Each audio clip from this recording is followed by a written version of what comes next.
Ashley Howard with Ashley Howard Teaches, and if we're just meeting, I have a master's in speech language pathology. So I love to help kids learn to communicate better, and I love to equip parents to help their kids to communicate better. So if you're interested in that, would you stick around? At the very end, I will be telling you about some products that I just adore to help your kids to communicate better. So don't forget to stick around to the end. If you would like to, would you please subscribe to this channel and like this video if you're getting value out of it?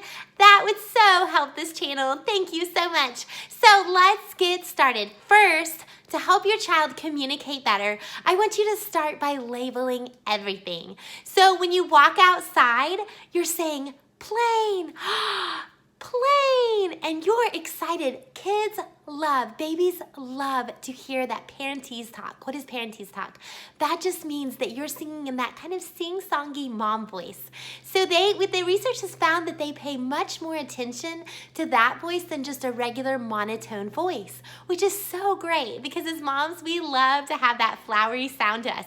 So you're gonna say, plane, plane, and you might make it sound vroom, plane, and you're not going to stop there. You're going to say, in the sky, look, plane, sky, a plane, look, a plane. So you get the drift. So we're going to use phrases, and little by little, we're going to increase the level of our communication. So we start out with one word, plane, and then we're going to build on it. We're going to say, fast plane, vroom. We might say loud plane. We might say quiet plane. We might say big plane. Think of all the adjectives and the rich language that you can use. So your kids are just enjoying this. They soak up so much receptive language, and that helps them to speak expressively later. So what is the difference between receptive and expressive? I'm so glad you asked. So receptive is understanding language, and expressive is actually using the words. So your child is going to understand language far sooner than you even know because they're not able to express it. So don't think that these steps that you are taking now are for granted because they are going to make huge leaps and improvement in their communication as they grow older as you invest this time in helping them to learn to communicate.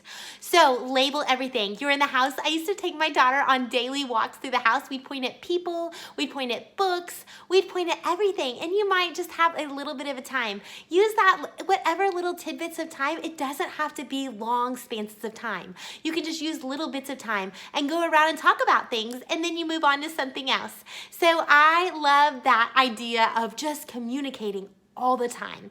Number 2, read to them. Now this seems like an easy one, so don't click off this video because reading is so important, but not just labeling books. I find that a lot of moms are so apt to buy the labeling books. Mouth, horse, dog, cat.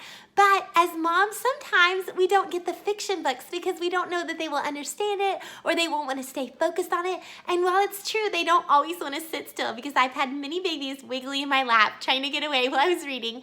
If you let them down and let them listen, even if they're not staring at the pages, they will still get value out of it. So read to your kids. Read Goodnight Moon. Read Where's This on your baby. There's so many different series for your baby that will be so great for them in learning receptive and expressive language. So number 3 is sing those nursery rhymes. Oh, how many times have we heard those nursery rhymes? But they're so important because as we sing, they are learning. So sing the ABCs. What a foundational cornerstone to learning to read also. So they will get so much value out of that. Sing Jesus Loves Me. Do patty cake. There are so many different ways that we can sing to our baby, and they so enjoy it. Wheels on the bus. Make the motions. Make it fun for them. As soon as you're engaged in it, they're engaged too, and they're listening and they're looking. Have brother and sister come alongside. Have them do it too. Make it a family thing. And your family will get so much fun out of it while your baby is learning so much too. So number 3 is play games. So what I like to do is get a ball and have them practice saying go. And they might not say it, but I'm gonna say it. And then I'm gonna roll the ball, or I might say roll or go. And they get excited and they get the ball. And then I say it over and over until finally one day they say, say, go, and you're saying, yes, you got it, yes, yes, yes, and you keep going back and forth, and then as you say go, roll, ball, and you might add on to it like that, or go, ball. So there's so many fun ways to do that. Playing peekaboo with your child and then learning to say that too.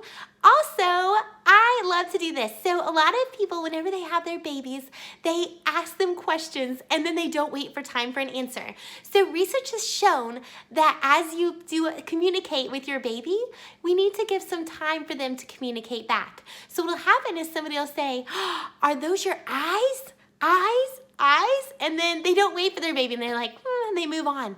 But if I look at my baby and I say, eyes, and I look at them and I wait. We need to give them time to communicate. And it may be a long pause, but as they wait, they look at you and their wheels are turning. And a lot of the times, even for the below 1-year-olds, they're looking at you and staring, and they might make a sound back like, ah. And you know that that's their way of communicating with you. They may not even have the words yet, but those are the first steps to communicating. So how exciting is it to see that? So give your baby wait time. And number 4 is don't be scared to sign. So some people are concerned that if they sign with their baby, that they won't learn to communicate with words, and that couldn't be farther from the truth. So as you're going with your baby and they're eating, use the words and couple it with sign language, because communication is what is valuable here, and we want your baby communicating. So as I'm giving my baby Cheerios, I'm going to sign more, and I'm adding the word to the action. So they're associating this with more. So they are still understanding it as I say that. So we have a lot of sign language. We'll do water, and there's so many videos out there that will teach sign language. There's baby signing time. Now, I don't suggest just putting your baby in front of videos, because research has also shown that under 2 years old that they get no value out of educational videos, that they really need the one-on-one reading or talking or communicating in order to get value. So that's something to keep in your back pocket and remember. If you have any questions, would you comment below? I would be so happy to answer them. So without further ado, I wanted to bring to you last my favorite products for helping my baby to communicate, which I think will bring value to you. I'm so excited about this because I love to hear stories about babies communicating better and parents feeling the lifting of that burden of their babies, understanding them and communicating with them. So my first is something actually that my mom gifted to me, and my baby has loved this, and their language has taken off with this. So this one is My First Animals. They're touch and feel picture cards. And I think she got these off Amazon. They are so good. I'll show you some examples. So there's different versions. There's animals, there's first words. So they have really colorful pictures. They're feel pictures. They have softness and different textures on them. And they just have these cute little pictures. And for whatever reason, my baby adores them. Actually, he gets them out every single day and wants to look at them. And so we go through each one. And he's learned each word on each of these cards. Now, it may not be the exact word. It may not be the exact sound. And he might see a monkey and say, ooh, ooh, like that. And that's good enough for me. To me, he's communicating. I've learned something and I want to tell you more about it. So that's perfect. So go get those cards. I love these cards. They are so good. And next, I want to tell you about books that we love. So I have some picture word books that I love, and I have some just regular fiction books that I love. So let me share this with you. So we have If I Were a Bunny. Oh, it's so precious. So we just have really simple words, but they can feel, and I think by feeling that they feel more interactive with the book, and they're able to communicate with you more about the book, because we can say soft, blue, bunny, and I love these type of books. So we just have some simple, really sweet little books like this. There's a girl version too if you're interested in that. And then I love this series. Oh, one of my favorites, Where is Baby? So we have Belly Button. There's so many different ones of these, but they're fun because they have flaps and they can look through these books, and this one even teaches body parts. So mouth, and then you label for them mouth, show them their mouth. That is so great. And that is one thing that I really focus on when they're little is learning body parts, learning mouth, eyes, nose, and different things like that. So that book is so helpful for that. I also love this one. I'm not even sure where this one came from, but it's called 5 Shiny Bugs because we can talk about numbers, we can count, we can talk about the textures and the colors. As you can see, the more texture, the more colors, the more visually appealing, I think the more it brings them in. So I love this book. I also love I Am a Bunny. Oh, such a sweet book. It has great illustrations that you can talk about snow, pine cone, bunny. Oh, it's snowing outside. So and look, frogs. So this one is a really fun one. So sweet. And this book is a classic. I love it. Next, we have Baby's First Bible. So this is my child's first Bible. I have 5 kids. So this is my first one's book, and we have used it all the way through. So it has beautiful imagery, just real short words, but perfect for them in this age. So next we have Goodnight Moon. Who could miss Goodnight Moon? This is just a classic. Everybody loves it. Just the cow jumping over the moon, bears sitting in chairs. So this is one of my all-time top favorites. We probably read this once a week. My child loves it. They also have a Spanish version. So if you're interested in speaking a little bit of Spanish to them as well, they have a Spanish version called Buenas noches, Luna.